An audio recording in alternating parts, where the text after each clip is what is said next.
Hey everyone, ever, dipped your toes into the world of online dating? Or even if you haven't, maybe you've heard those crazy romance scam stories. Well, get ready, because today we're going deep, really deep, into how these things actually work. Our source material for this deep dive is an episode from the David is Real podcast show. And let me tell you, it gets intense. Imagine thinking you found love online, Building a connection. and then bam, You realize it was all a lie. yeah. And you're out, hundreds of thousands of dollars. What's really scary is how these scams prey on something we all want. Connection. Human connection. It's not even just about the money, it's about using our emotions against us. Right, so it's like a psychological thriller playing out in your inbox. This podcast we're looking at, they actually interviewed victims of these scams. And a reformed scammer. This guy made over $100,000 by tricking women online. It's mind-blowing. It really is. One of the biggest things they do is they build this, irresistible persona. You know, a soldier, a businessman, maybe even some kind of charming archaeologist. Ooh, I love a good archaeologist story. Right. But I guess that hard-to-get vibe could be a red flag. It totally is. Because a real relationship, it takes time to develop. But scammers, they got to move fast to get to the money. Makes sense. So if someone is saying, I love you, after, a week? Or even a few days. That's a huge warning sign. Okay, noted. So no falling head over heels after just a few emails. Got it. What other tricks do these scammers use? This one might seem super obvious. But you'd be shocked how many people miss it. They come up with constant excuses for why they can't meet in person. Oh, like they're always out of town or something. Exactly. They'll say they're deployed with the military, or there's a family emergency, or their work takes them all over. They're experts at dodging face-to-face interaction. It's like they're building this whole fake life story to keep you hooked. In the podcast episode, they talked about this woman in the UK who got scammed out of over £300,000. By a guy pretending to be stuck on an oil rig. It's heartbreaking because she truly believed she was helping the man she loved. And that leads us to another classic scammer move, the sob story. Just when you're starting to really fall for them, bam! Some big crisis happens. They'll say they have huge medical bills, legal trouble. Or that they're stranded somewhere and need money to get home. Ugh, that makes me sick thinking about it. It's all designed to play on your empathy. To make you feel like you're the only one who can save them. It's like a masterclass in manipulation, honestly. You know, it's easy to think that would never happen to me. But after hearing these stories, I realize anyone could fall for it. why do we miss these signs? Well, remember, they're not just targeting anyone. These scammers pick their victims carefully. They look for people who are lonely or maybe really want to find love.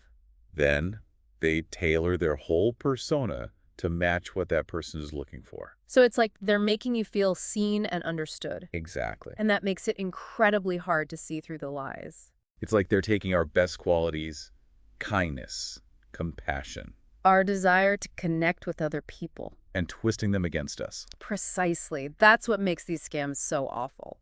It's not just the money, it's the betrayal that can stick with you for a long time. So we've got the fake persona, the whirlwind romance, the sob story. Are there any other warning signs we should be looking out for?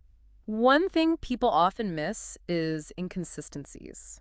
Like they might slip up on details or contradict themselves? Or maybe their online profile doesn't match up with what they've told you about their life. Oh, I see. You got to pay attention to those gut feelings. If something feels off, it probably is. Right, like we need to be our own detectives online. But let's be real, sometimes those red flags are subtle. Especially when you're already, emotionally invested in the person. It happens. So what should someone do if they start having doubts? Don't be afraid to ask questions. Oh, like straight up confront them? Yeah, just be direct. If they're being genuine, they'll be happy to explain things. But if they get defensive or try to avoid the question, That's a huge red flag. it's like they're testing the waters to see how much they can get away with. Exactly. And remember, you're in control. You can walk away at any point. Better to be safe than sorry, right? Absolutely. This is some seriously heady stuff. It is. But I'm glad we're talking about it. Me too. Okay, so before the break, we were talking about some of those, classic scammer moves. Yeah, it's pretty wild how manipulative these people can be. Right. But, like we said, knowledge is power. Totally. The more we know about how they operate, the better we can protect ourselves. Exactly. And honestly, what we've talked about so far, that's just the beginning. Oh, there's more. Oh, yeah. We've covered some of the red flags in their behavior, but there are also some, practical things you can do to, verify their identity. Okay, that makes sense. Remember that scammer we talked about who was using stolen photos? Ugh, yeah. That's just creepy. It's scary how easy it is for them to create these fake profiles. It is. And that's why you got to be careful about what information you share online. Right, especially in the beginning when you're just getting to know someone. Exactly. Don't give out too much about your finances or your home address or anything like that. Good point. It's like we have to create this digital shield around our personal lives until we know we can trust someone. Exactly. And remember, even if you move the conversation off the dating app, you still got to be careful about what you're sharing on social media. Oh, right. They could be piecing together information from all over the place. Exactly. They use everything they can find to build that convincing persona. It's kind of like a constant game of cat and mouse, isn't it? It is. But what about those situations where, like, things have already progressed a bit? You've started to develop feelings for the person, and then you see some red flags. It must be so hard to walk away at that point. You're right, it can be really tough. Yeah, But you have to remember that you deserve to be in a relationship where you feel safe and respected. of course. But sometimes it's easier said than done. What if you confront them about it, and they have totally plausible explanation for everything? That's where having a good friend or family member can really help. Oh, like to get a second opinion? Exactly. Talk to someone you trust, share your concerns. Sometimes just saying things out loud can help you see things more clearly. It's like that saying, two heads are better than one. Right. And especially when one of those heads isn't clouded by, all those lovey-dovey feelings. That makes sense. So we've talked about practical tips, but what about the emotional impact of these scams? In the podcast, they talked about people losing their life savings, even their homes. Yeah, the financial side of it is devastating, Hmm. but the emotional damage can be even worse. It's like a form of abuse, isn't it? It is. Imagine having your trust completely shattered by someone you thought cared about you. That's got to leave some serious scars. It does. And that's why it's so important to remember that it's not the victim's fault. Oh, absolutely. These scammers are professionals. They know how to manipulate people's emotions. So what advice would you give to someone who's been through this? First, know that you're not alone. There are tons of resources and support groups out there. Yeah, finding a community of people who understand what you're going through can be so helpful. Exactly. And don't hesitate to seek professional help if you need it. Therapy can be a game changer for processing trauma and rebuilding trust. Absolutely. Taking care of your mental and emotional well-being is crucial after something like this. This has been such a heavy but important conversation. But I do have one more question for you. We've talked a lot about the bad stuff, but can we also talk about the good stuff? Like, what about the people who actually find genuine connections online? That's a great question, and honestly, I think that's the perfect segue into our next segment. Okay, love it. So after the break, we'll be back to explore the brighter side of online dating. We'll talk about how to build healthy, authentic relationships in the digital world.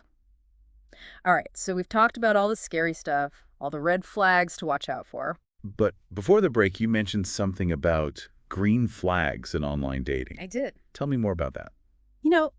It's easy to get caught up in all the negativity, but it's important to remember that not everyone online is a scammer. Right, of course. There are tons of people who are looking for genuine connection, just like you. And while spotting those red flags is super important. It can be just as important to recognize the green flags, those good signs. Okay, so what are we looking for? What are the signs that someone's worth our time?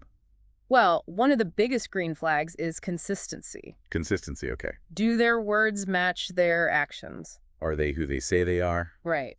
Pay attention to the details.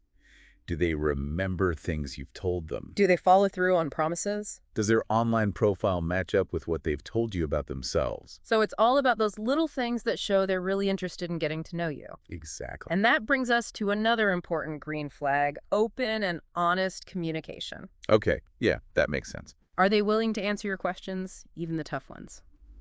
Do they share about their life, their hopes and dreams, their fears? Do they make you feel comfortable opening up to them? It's like you're building trust brick by brick with every conversation. I like that, brick by brick. And remember, communication goes both ways. Right, it's not just about them talking. Are they interested in what you have to say? Do they actually listen and engage with you in a meaningful way? It's about feeling like they really see you and hear you, not just like you're filling some void in their life. Exactly. And here's another green flag that people often overlook. Respect for boundaries. Oh, that's a good one. Do they pressure you to move too fast? or share personal information before you're ready. Do they respect your pace and your need for space? It's about feeling safe and in control, not manipulated. Exactly. And finally, look for those signs of emotional intelligence and maturity. Okay. Do they take responsibility for their actions? Can they apologize and work through disagreements in a healthy way? Do they show empathy and understanding even when you don't see eye to eye? Wow, those are really good points. It's like a whole new way of thinking about online dating. Focusing on the positive, not just the negative. Exactly. And, sometimes it's the simplest things that tell you the most. Like what? Do they make you laugh? Do you genuinely enjoy spending time with them? Even if it's just online, Do they bring out the best in you? those are the things that really matter in any relationship. They are. And while we've been talking about romantic relationships, these green flags apply to any kind of online connection, Oh, that's true. whether you're looking for a partner, a friend, a mentor. Those core values, trust, respect, communication, they're always important. That's so true. So, as we wrap up our deep dive into the world of online dating, I'm actually feeling a lot more optimistic than when we started. good. Yes, there are risks, but there's also a lot of potential for good. There is. It's all about being informed, being cautious, and trusting your gut. You got it. Well, this has been an amazing conversation. Thank you so much for sharing your insights with us today. It's been my pleasure. I know I learned a lot, and I hope our listeners did too. Me too. That's all the time we have for today, folks. But we'll be back soon with another deep dive into a fascinating topic. Until then, stay curious and stay safe out there.